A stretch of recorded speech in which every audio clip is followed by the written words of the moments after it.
orang tua gue selalu menanyakan kesepakatan sama gue sebelum menyentuh. Jadi ketika dia besar nanti, kalau ada orang tiba-tiba main nyolek aja gitu main ini gitu ngelewatin batasannya, dia akan tahu bahwa oh this is not nice. Kalau misalkan ada anak yang mergokin orang tuanya sedang having sex, terus apa yang harus dilakukan orang tuanya untuk menjelaskan itu? Tadi sebenarnya ceritanya ini cukup tragis. Jadi ada anak umur 12 mau ke 13 tahun waktu itu mau nanya tentang diri aku, tapi jangan marah ya. Oke, aku bilang gitu. Dia naik gini, ibu aku kok bisa hamil sih, kan aku belum nikah. Aduh.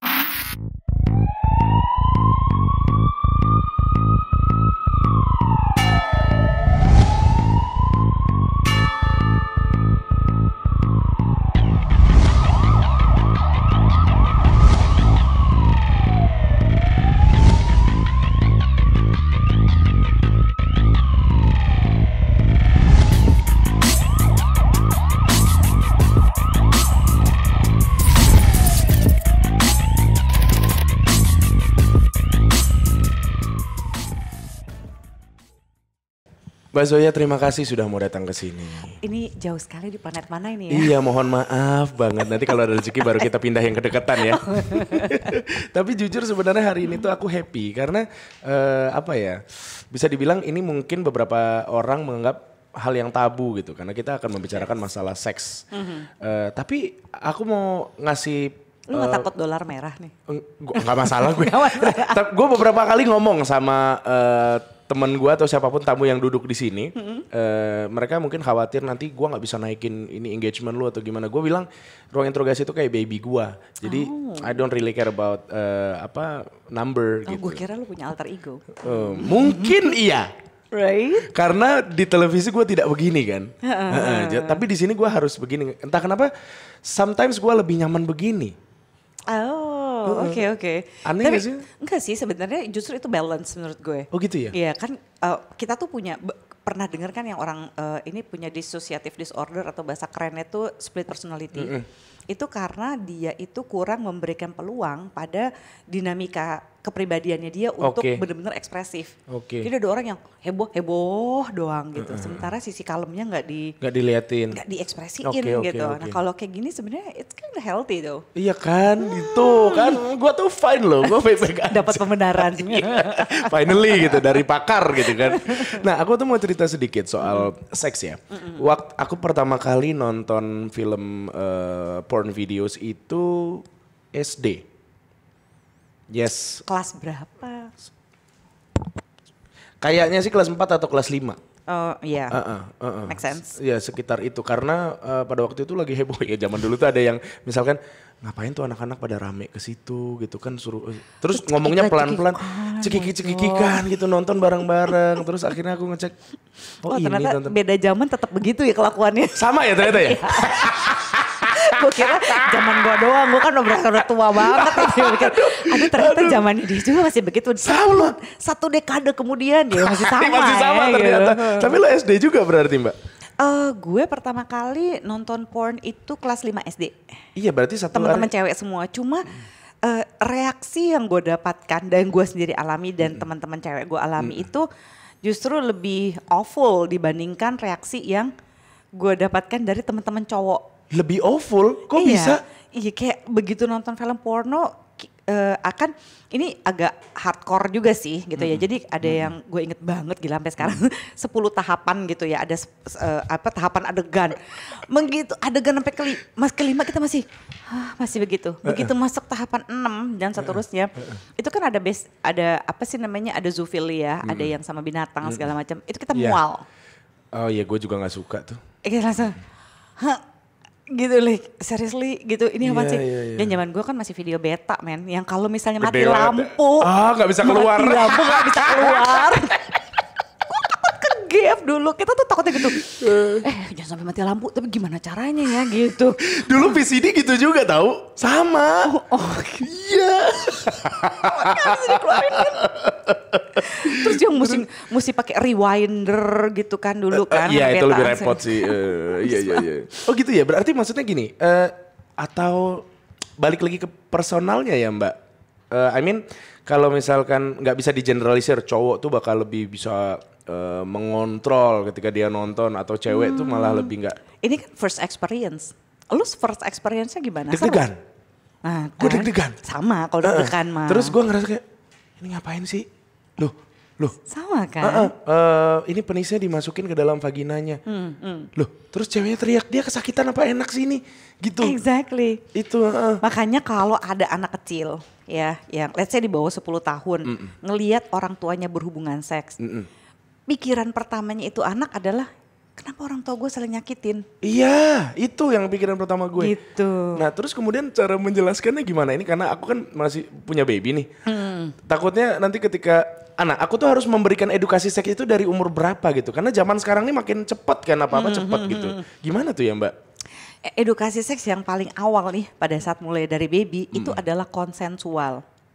Apa itu? Orang kan kalau konsen kan bilangnya persetujuan gitu ya. Nah, sempat rame waktu lagi ada Permendikbudristek ya, yang ngasih pokoknya hubungan seks tanpa konsensual untuk orang dewasa khususnya buat mahasiswa-mahasiswi gitu ya, itu dianggap sebagai pelecehan seksual bahkan perkosaan kan gitu ya.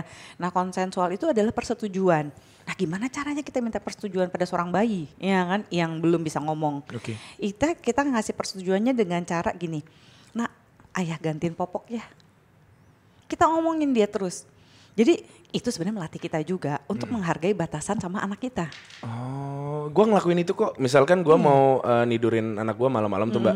Terus gue selalu bilang, sayang bobo ya, papa juga mau tidur, papa cium kamu ya, gitu. Exactly, gitu ya. Jadi semua gitu baik ayahnya, bundanya, itu setiap ada sentuhan, yang mau ciuman, mau diusap-usap, gitu. Itu dengan lo ngomong kayak gitu, lo sudah melatih diri lo untuk memberikan, ini anak nih akan tumbuh ya. Jadi dia udah akan tertanam mulai dari sekarang bahwa orang tua gue selalu menanyakan kesepakatan sama gue sebelum menyentuh. Jadi ketika dia besar nanti, kalau ada orang tiba-tiba main nyolek aja gitu ya, main ini gitu ngelewatin batasannya, dia akan tahu bahwa this is not nice, ini nggak oke. Jadi dia akan lebih peka sama tubuhnya, sama otoritas tubuhnya. Nah biasanya nih anak-anak kayak anak lu nih gitu ya, kemungkinan dia akan memberikan false alarm nih gitu. Misalnya alarmnya salah, misalnya gini, dia pulang karena dia punya kesadaran tubuh yang cukup tinggi, dia bilang aduh misalnya ya, gue ingat anak gue juga dulu pulang-pulang dan gini, mami aku dilecehkan, mati gue. Apa-apaan nih kalau bahasa dilecehkan. Iya kan kita udah kemana-mana kan. Jadi dia itu dicubit dan dia tuh gak nyaman. Itu kan sebenarnya sudah melewati batas tubuhnya. Lagi, apaan sih? Atau enggak kan kadang-kadang kita suka, aduh ini anak lucu banget sih, gemes gitu ya. Itu kan sebenarnya pelecehan kan. Lu gak nanya. Gitu kalau kita aja kayak, aduh lucu banget, boleh gak sih tante peluk sih gitu. Aduh gemes nih, kangen nih gitu ya, can I hug you gitu ya. Terus kadang-kadang gemes kita pengen cubit kan, kalau kita merasa orang dewasa, ya udahlah digemesin aja biasa. Itu gak bisa, buat anak-anak tuh annoying. Oke. Gitu. Agak repot sebenarnya, tapi memang itu perlu gitu ya. Tapi anak-anak yang kayak begini gitu ya, dia akan relatif lebih aman atau amit-amit, knock on wood kalau ada apa-apa, dia akan lebih cepat minta bantuan. Oh gitu cara ngedidiknya berarti ya? Oh jadi karena dia sadar, dia tahu mana batasannya sehingga kalau terjadi gesekan itu dia akan langsung minta bantuan. Iya. Oh paham. This is not cool, gue gak mau gitu. Dia akan langsung, gue mesti bilang nih sama bapak gue sama ibu gue nih gitu. Gue udah diginiin nih, gue gak suka nih gitu.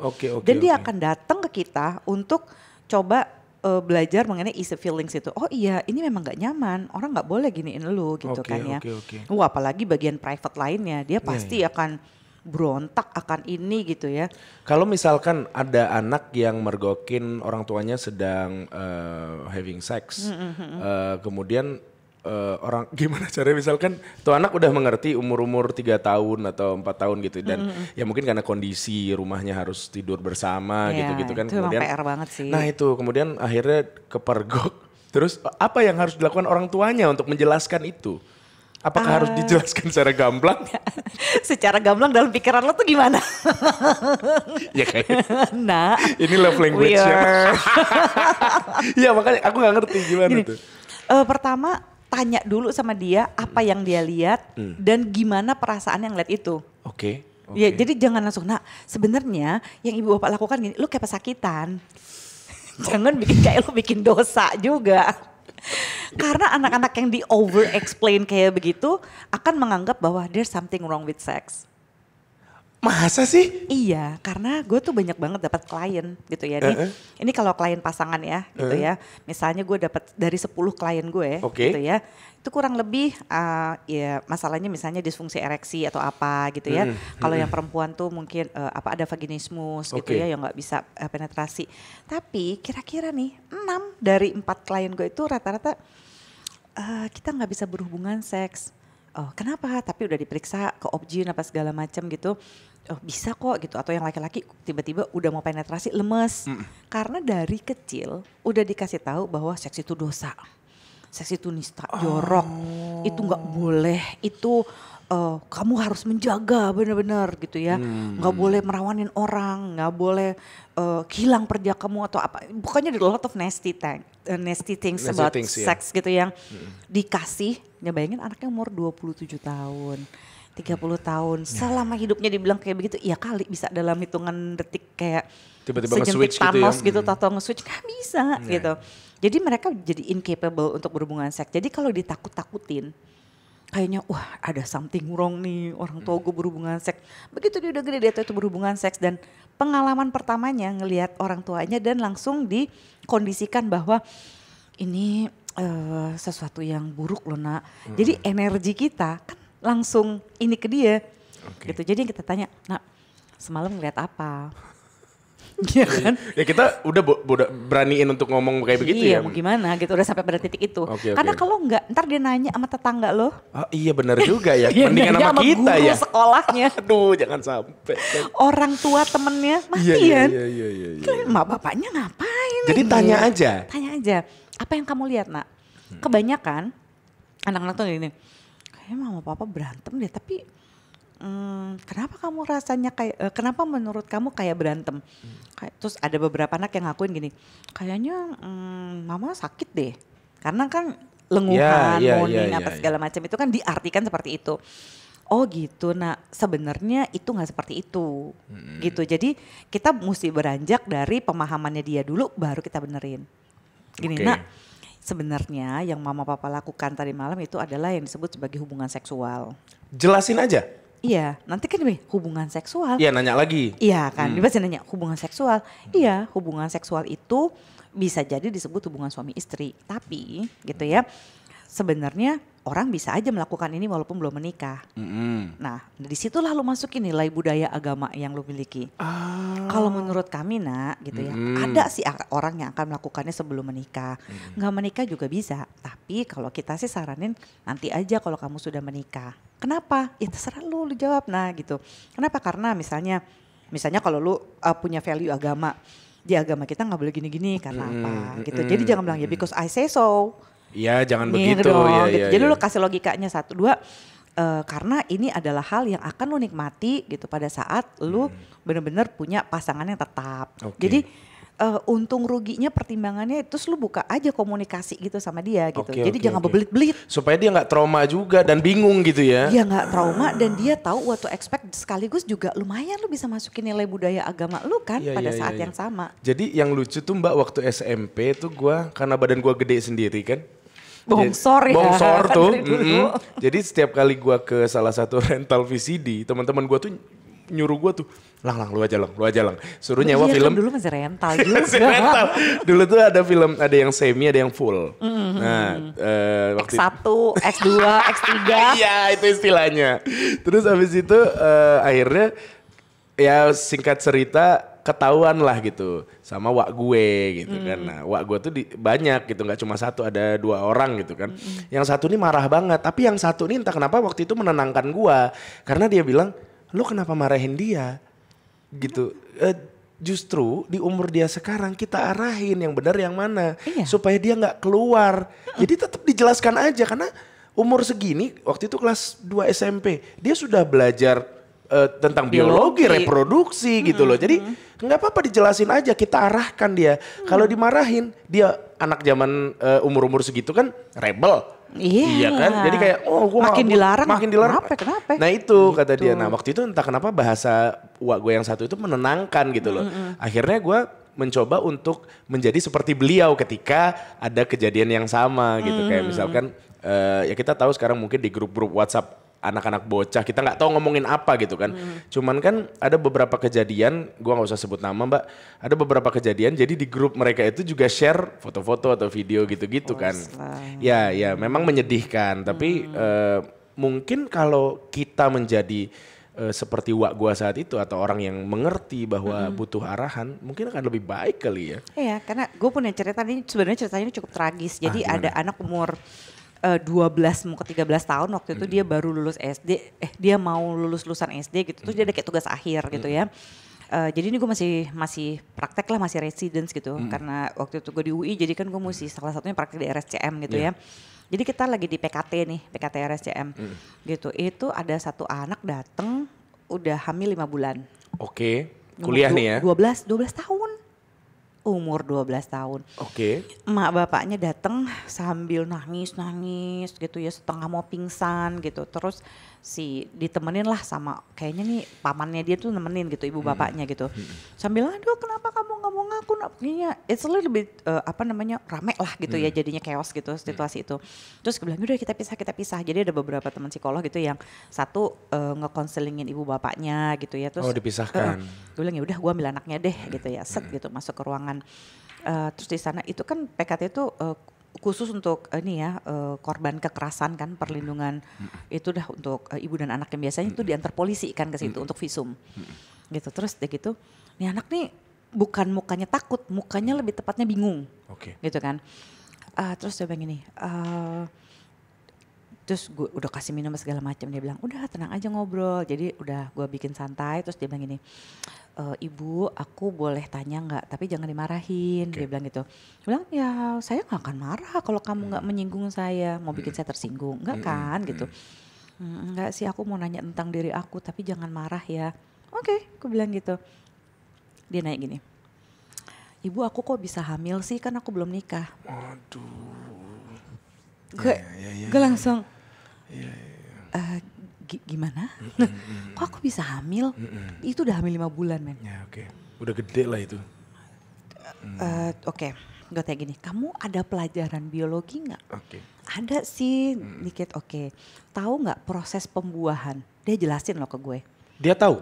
Iya, ovum ketemu sama sperma. Ya, lalu terjadi proses pembuahan, itu nempel. Dia jelasin. Wow. Itu artinya pelajaran biologi bukanlah seks edukasi. Ya, lo ngasih pelajaran biologi, pelajaran agama gitu ya, itu bukan seks edukasi. Seks edukasi itu bagaimana memberikan insight sehingga si individu ini memilih keputusan yang bijak terhadap kehidupan seksualnya. Ya, dikasih skill untuk membuat pilihan. Bahwa wah lu mesti hati-hati jangan sampai diperkosa di ini. Gimana caranya hati-hati sama orang yang dia taksir dong? Skill bilang enggak. Terus ya gitu long story short, iya kan, long story short gue tanya. Wah dia tahu proses pembuahan, mati kan lo. Terus gue bilang terus begini, iya terus kenapa aku bisa hamil? Jadi ini ada gap ya, ada missing link nih. Ini pengetahuan biologisnya, ini pernikahan, ini kehamilan. Buat dia linknya harusnya pernikahan baru menyebabkan kehamilan. Kan gue nggak nikah, harusnya gue nggak hamil. Gue bilang jadi gini, gue bilang gitu. Gue udah ambil tisu. Gue kebayang situasinya saat itu. Gue ngambil tisu, gue ngambil air putih. Gue bilang tarik napas dulu. Gue bilang sekarang gini. Itu kan yang kamu jelaskan tadi, gue masih ada gambarnya dia gitu ya. Ini telur itu ada di rahim kamu ketika itu sebelum kamu menstruasi. Karena menstruasi si telur ini tidak dibuahi sehingga dia luruh, jadilah darah mens. Tapi ketika terjadi proses pembuahan atau ovulasi, kamu tahu kan, dia jalan dari tuba falopi, dia nempel di sini, ya. Pada saat dia nempel di sini dan siap dibuahi, gitu ya, dia itu akan ketemu dengan sperma, betul? Sperma itu berasal dari penis laki-laki, ya. Jadi gimana caranya penis laki-laki bisa mengeluarkan sperma sehingga bisa bertemu dengan ovarium? Itu namanya hubungan seks. Pernahkah ada penis laki-laki, kelamin laki-laki masuk ke dalam vagina kamu. Oke. Dia nangis jam. Gak ngomong, nangis aja udah. Gue kan mesti nenangin karena dia lagi hamil ya. Iya. Terus gitu, tahu nggak ternyata dia lagi mau bikin tugas akhir ke rumah temennya. Ada kakek-kakek umur 60 tahun datengin dia dan Jangan bilang dia diperkosa. sama kakek-kakek itu. Tapi it seems voluntarily karena kakek-kakeknya bilang, saya butuh bantuan, saya udah mau mati, saya sakit, istri saya nggak bisa bantu saya, cuma kamu yang bisa bantu saya. So selama ini dia nggak tahu itu hubungan seksual, yang dia tahu gue lagi bantuin nih kakek-kakek jangan sampai dia mati. Dia mens pertama, tuh kakek-kakek hubungan seks. Langsung jadi. Astaga. Dia mens pertama, dia ovulasi, terus dia diituin sama kakek-kakek itu. Dan ya udah, dia kan habis ngerjain sama teman-temannya, dia cuma ngerasa kok kayak sakit ya, kayaknya segini amat ya, tapi ya dalam pikirannya dia, gue bantu orang. Dia nggak ketemu lagi sama tuh kakek-kakek, udah dia sekolah di ini terus tahu kenapa mual-mual, kenapa ini, dia nggak ngerti what's going on. Jadi buat orang yang bilang, udahlah ini kan pelajaran biologi, bukan. Lo nggak bisa gitu. Jadi ke anak-anak lo mesti kasih tahu hubungan seks itu gitu ya. Kan ada beberapa tujuan hubungan seks itu kan ya, untuk bikin anak of course, untuk rekreasi juga iya, untuk membangun relasi iya. Dan itu kan juga harus dikasih tahu gitu. Kayak dan si anak ini nggak ngerti gitu. Jadi kita nggak bisa mengajarin seks edukasi dengan berharap, udahlah udah dapet di pelajaran biologi. Nah, kapan waktu yang pas tuh kalau gitu, Mbak? Setiap usia beda-beda tahapannya. Oke. Kalau baby kan udah tadi ya, sampai balita lah, sampai 5 tahun. Itu sampai balita lah gitu. Jadi kasih konsen apa segala macam. Terus gitu ajarin tentang bagaimana cara mencebok dan pup. Itu penting sekali. Iya. Jadi jangan sampai dia harus dibantuin sama orang lain pada saat dia udah masuk sekolah. Iya, betul. Atau jangan sampai dia tergantung sama ibu bapaknya. Karena ada beberapa anak yang nggak mau pup, nggak mau pipis kalau nggak sama mama atau nggak sama papa. Itu kan mati gaya, lo nggak bisa kerja juga. Iya, benar. Gitu. Jadi itu harus diajarin, toilet trainingnya itu penting. Gitu ya. Nanti begitu dia udah mau masuk umur 10-11 tahun, itu udah mesti diajak ngomong mengenai pacaran. Oke. Bapaknya kalau anaknya laki-laki ya dan orang tuanya masih lengkap, bapaknya itu mesti ngajarin ke putranya mengenai mimpi basah. Apa sih bedanya mimpi basah sama ngompol? Ibu harus ngajarin mulai tentang menstruasi, bagaimana cara cuci pakaian dalam sendiri. Bapak juga mesti ngajarin kan cara cuci pakaian dalam sendiri. Jadi kalau mimpi basah, apa sih yang akan kamu rasain sehingga anak itu nggak merasa dia tuh abnormal. Dan ibu juga mesti kasih tahu ke ke putrinya bahwa ada banyak yang gini. Kamu sudah mens, hati-hati nak, kamu sudah berani kamu sudah bisa berbuat nakal. Orang nafsu kok nakal gitu ya. Jangan dihubung-hubungin begitu kan. Aduh, kok kadang-kadang suka kesian sama perempuan yang gini. Iya mbak, soalnya aku udah menstruasi, kata bunda aku tuh udah bisa nakal. Nakal kamu ngapain? Gak tahu, tapi kata bunda aku bisa nakal. Mati gak lo? Kasian banget ya jadi perempuan, masih baru remaja udah dibilang sumber maksiat gitu, mati gak lo? Kayak nakal di mana? Berarti kan narasi orang tua juga harus, ya orang tua harus dididik juga untuk memberikan narasi atau diksi-diksi yang baik gitu ya. Dan jangan pernah lu bisa berbuat nakal, bingung gak lo anak mens dibilang nakal? Makanya perempuan tuh dididik seolah-olah kita tuh jadi sumber maksiat banget kan. Jadi lu yang mens, lu yang nakal. Iya betul, kan sedih banget, betul, kesian. Gitu. Terus jadi udah gitu anak-anak tuh juga jangan pernah nyebut kelamin. Ya lu mau bilang kelamin, genital, penis, vulva gitu, itu terserah. Tapi jangan sampai lu bilang kemaluan. Oke. Karena kayak gini, ini kan nggak malu-maluin ya. Lu kalau nggak punya kelamin bukannya lu lebih stres? Kalau misalkan diganti namanya? Jangan pakai nursery name. Misalnya gini, ini burung loh. Nanti dia nanya, gitu? Ayah burung itu terbang, kenapa burung aku tidak? Entah kenapa dari dulu tuh gue tuh setuju itu, tapi lingkungan tuh seperti tidak mendukung gitu bang. Akhirnya gue ya udahlah mungkin emang begini gitu. Gue setuju banget gitu loh. Karena kalau sampai lu ganti nama, kan ada orang yang namanya dilucu-lucuin. Iya. Gitu ya. Waktu itu ada satu anak perempuan dikasih nama Lebah. It's super weird, gue nggak ngerti kenapa. birds and bees itu kan biasanya bahasa Inggris ya, tapi kok ini diganti lebah men, gue nggak ngerti kenapa. Ya, okay. Terus satu kali itu anak kayaknya ada yang melecehkan dia, dicolek gitu, ininya vulvanya set gitu dicolek ya. Terus dia gitu dia datang ke security, terus dia bilang gini, lebah aku dipegang lebah. Nah securitynya nyelamatin dia kayak, kenapa kamu dikejar lebah? Akhirnya long story short, udah ditanya gini-gini baik-baik, oh ini anak habis dilecehin, tapi udah kabur orangnya, udah nggak bisa anaknya stres. Maksud gue, udah jangan pakai nursery name, jangan pakai nama kue lah, nama apa ini itu, udah sebut aja penis, ini vulva gitu ya, udah gitu.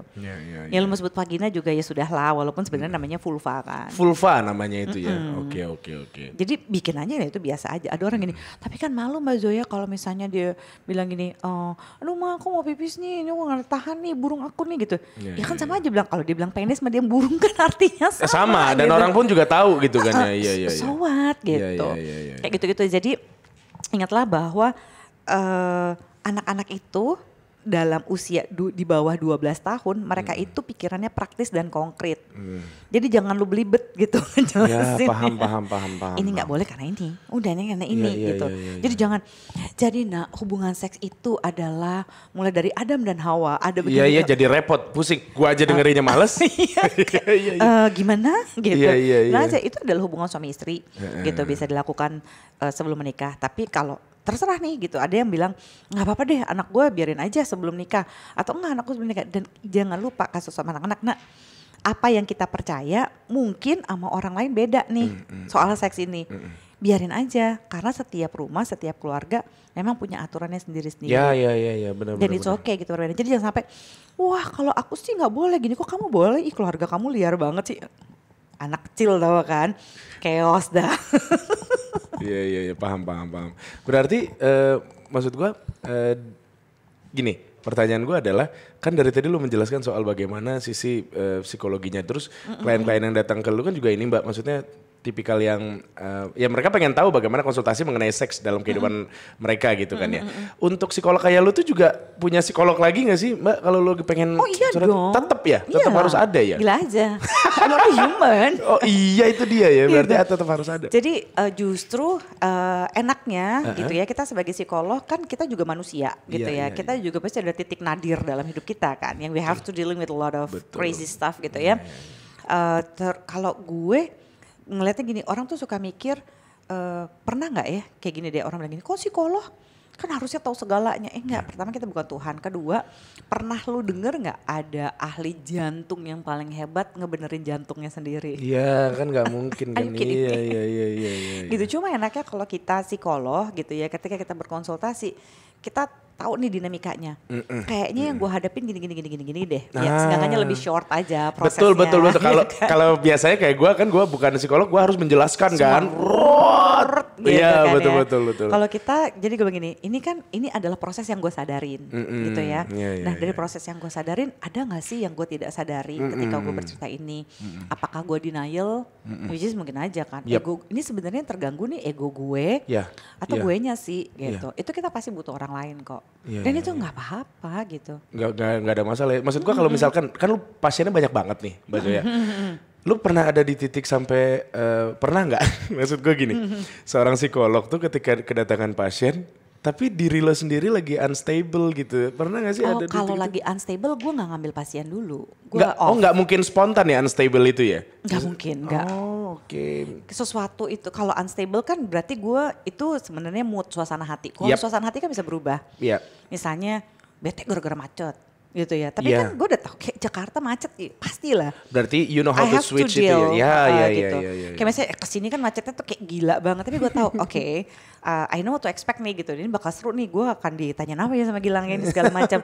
Ya kalau nggak kan bisa gila gue berjam-jam macet kemari gitu. Jadi gue tahu gimana ini suasana hati gue gitu ya. Apa yang harus gue dealing sekarang, apa yang gue gak bisa dealing sekarang, gue simpen aja dulu di kotak buat ntar gue dealing after gue counseling. Bisakah itu dilakukan pada saat kita berhubungan seks dengan pasangan kita?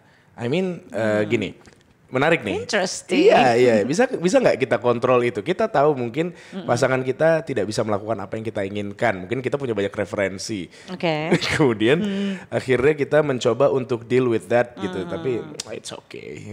Ya dia pasangan gue gitu. Dan sampai kapan itu bisa bertahan? Wah ini susah-susah gampang nih Gilang. Masalahnya gini, ini adalah bedanya antara adjustment sama compromise. Oke. Ya kan, berapa kali kan kita selalu begini, udah lalu kompromi aja. Jadi gini nih, ada 10 hal yang harus lo hadapi berdua sama pasangan lo. Ya kalau bisa, lo 6 kali, 7 kali boleh deh lo kompromi. Iya sayang ya gue nurut aja dah gitu. Kalau kompromi kan gitu, ya deh biar cepet dah. Ya kan, nggak mungkin kan kita nggak ada begitu loh, mereka bullshit lah gitu. 7 kali deh, tapi 3 kali harus ada adjustment. Adjustment tuh kayak gini, bukan berarti ya udah gue asal ngikut aja dah gitu ya daripada ribut daripada. Tapi kalau adjustment tuh, kalau gue sekali-sekali dengerin dia gitu ya, gue nurutin ini, apa sih what the worst could be happen sih, kita bakal kayak gimana sih, kayak masuk akal juga nih gitu. Mesti ada itunya, kalau enggak lo akan jadi time bomb. Nah itu Ntar maksud satu gue. kali dia cuma makan kerupuk doang lo omelin. Iya. Lo makan kerupuk berisik banget sih. Iya. Lo nyebelin banget sih. Ada apa dengan kerupuk? Kadang-kadang kan orang datang tuh konseling ke gue udah gini. Saya benci banget mbak. Kemarin dia napasnya terlalu kenceng. Gimana? Iya paham. Karena precipitating event udah terlalu banyak hal kecil-kecil yang lo Numpuk. kompromi, terus lo bete sama pasangan lo. Iya. Kita kan di Indonesia tuh suka gitu ya. Orang baik, orang yang gak pernah marah. Gila orang gak pernah marah pasien gue men. Gak mungkin. Ngerti. Ya nggak mungkin gitu kan. Iya paham. Berarti ya tadi ya kompromi ya. Sama tadi adjustment. Bener Adjustment, iya paham. Lu boleh kompromi kan iya gue ngikut aja gue ngikut. Tapi juga lu mesti banyak adjustment ya gitu. Jadi ada hal-hal yang tunggu. Ini sebenarnya ganggu banget apa enggak? Kalau ganggu, gue mesti bahas dong. Oke. Ini bener-bener matters. Misalnya kayak gini, wah pasangan gue nggak pernah dengerin nih kalau gue lagi punya fantasi. Enggak semua fantasi gue kan harus diaplikasiin, harus kita jalanin. Tapi gue butuh didengar. Dan itu penting buat lo. Kalau misalnya udah 4-5 kali kejadian lu segitu terganggunya, itu bukan hal kecil dong. Orang yang mengatasnamakan fetish untuk dia kemudian akhirnya berselingkuh dengan orang lain, itu sebenarnya bukan fetish, emang lo ini aja gitu, ngeles aja gitu ya berarti ya. Karena kan kemarin tuh sempat rame juga tuh, ada juga yang bilang katanya gue pengen coba yang lain aja.